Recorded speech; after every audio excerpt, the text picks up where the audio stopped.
Top 20 नंतर आता पाहणार आहोत महत्त्वाच्या हेडलाईन्स। उत्तर मध्य मुंबईतून भाजपकडून उज्ज्वल निकमांना उमेदवारी जाहीर। वर्षा गायकवाडांविरुद्ध उज्ज्वल निकम लढत। पूनम महाजनांचा पत्ता कट। शशिकांत शिंदे यांच्यावर आर्थिक फसवणूक केल्याप्रकरणी गुन्हा दाखल। FSI प्रकरणात दुसरा गुन्हा दाखल। शशिकांत शिंदेंसोबत 25 जणांविरोधात गुन्हा दाखल। महाराष्ट्रात उद्योग काँग्रेसमुळे आले। देशात महागाई बेरोजगारी वाढली। निवडणुका आल्यावरच गॅसचे दर कमी का केले? प्रियंका गांधींचा मोदींना थेट सवाल। संविधान बदलण्याचा मोदींचा इरादा। पैशाच्या जोरावर महाराष्ट्रात सरकार पाडलं। प्रियंका गांधींचा फोडाफोडीच्या राजकारणावर भाजपवर आरोप। शाहू महाराजांचा पराभव करा असं मोदी म्हणतात। शाहू महाराजांच्या गादीचा अपमान कोल्हापूरची जनता विसरणार नाही। मोदींच्या कोल्हापूर दौऱ्यावर राऊतांचा हल्ला। वंचित भाजपची बी टीम। वंचितला मतदान म्हणजे भाजपला मतदान। शिर्डीतील मवियाचे उमेदवार भाऊसाहेब वागचौर यांचा वंचितसह भाजपवर हल्ला। लोकसभेच्या ऑफरबद्दल MIMला धन्यवाद। पक्ष नुकसान होईल अशी कृती करणार नाही, मात्र पुढील टप्प्यात काँग्रेसचा प्रचार करणार नाही। MIMने दिलेल्या ऑफरवर नसीम खानची स्पष्टोक्ती। काँग्रेसकडून अल्पसंख्याक समाजाला उमेदवारी न दिल्याने समाजामध्ये नाराजी। महाराष्ट्रात मुस्लिम उमेदवार का दिला नाही? नसीम खान यांचा काँग्रेसला सवाल। मतदारसंघ सोडून त्यांना दुसरीकडे उमेदवारी दिली। वर्षा गायकवाड यांना बळीचा बकरा बनवलाय। वर्षा गायकवाडांच्या उमेदवारीवरून प्रकाश आंबेडकरांचा टोला। काँग्रेसच्या नसीम खान यांना मुंबईतून लोकसभा उमेदवारी देण्याची MIMची ऑफर। खासदार इम्तियाज जलील यांची ट्विटरवरून ऑफर।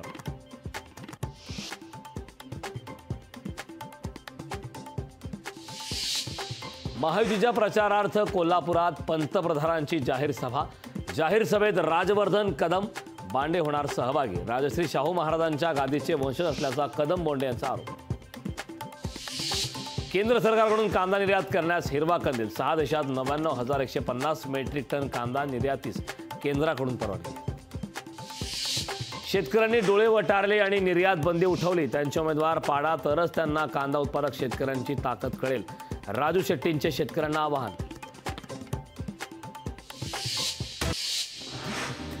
सेना भवनमध्ये महाविकास आघाडीची आढावा बैठक सुरू आहे। अनिल देसाईसह महाविकास आघाडीचे अनेक पदाधिकारी बैठकीला उपस्थित।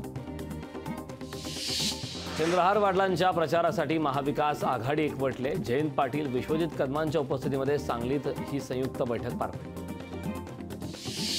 अनिल देसाई 29 एप्रिल रोजी उमेदवारी अर्ज दाखल करण्यात। अर्ज दाखल करण्यापूर्वी महाविकास आघाडीचं मोठं शक्ती प्रदर्शन होणार। प्रीतम मुंडेंच्या नाशिकच्या उमेदवारीविषयी सहज बोलली। लोकसभा विधानसभा असा विषय माझ्या डोक्यात नव्हता। भाजप नेत्या पंकजा मुंडेंचे प्रीतम मुंडेंच्या उमेदवारीवर स्पष्टीकरण। रावसाहेब दानवेंनी फोडला प्रचाराचा नारळ। जालन्यातील राजुरेश्वराचे दर्शन घेऊन दानवेंनी फोडला प्रचाराचा नारळ।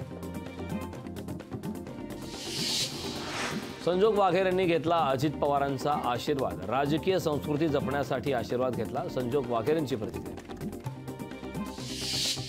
पंढरपूरच्या शिवतीर्थावर धडकणार मनसे नेत्यांच्या तोफा। माढा आणि सोलापूर लोकसभा निवडणुकीत मनसेची सभा। सभेला तानाजी सावंत राहणार उपस्थित। आदित्य ठाकरे उद्या कोल्हापूर दौऱ्यावर। कोल्हापूर हातकणंगलेच्या उमेदवारांसाठी घेणार प्रचार सभा। बीड लोकसभेत निवडणुकीचा प्रचार शिकेला। बजरंग सोनवणेंची बैलगाडीतून मिरवणूक। कार्यकर्त्यांकडून बजरंग सोनवणे यांचं जोरदार स्वागत। माढा सोलापूर लोकसभेसाठी भाजपकडून निवडणूक निरीक्षकांची नियुक्ती। माढासाठी प्रसाद लाड तर सोलापूर लोकसभेसाठी श्रीकांत भारती यांची नियुक्ती। शिरूरमधून शिवाजीराव आढळराव पाटीलच विजयी होणार। दिलीप वळसे पाटलांनी व्यक्त केला विश्वास। प्रकृती ठीक झाल्यानंतर प्रचारात सक्रिय होणार वळसे पाटलांचं वक्तव्य। रत्नागिरीच्या शिवसेना उद्धव बाळासाहेब ठाकरे पक्षाच्या युवा सेना प्रमुखांना तडीपारीची नोटीस आली। विविध 7 गुन्ह्यांच्या प्रकरणात तडीपारीची नोटीस बजावण्यात आली। खेडच्या प्राधिकाऱ्यांसमोर सुनावणी होणार आहे। पंतप्रधान मोदी आणि अमित ठाकरे एकाच मंचावर येणार आहेत। 29 एप्रिलला पुण्यातील सभेत दोघे एकत्र दिसणार आहेत।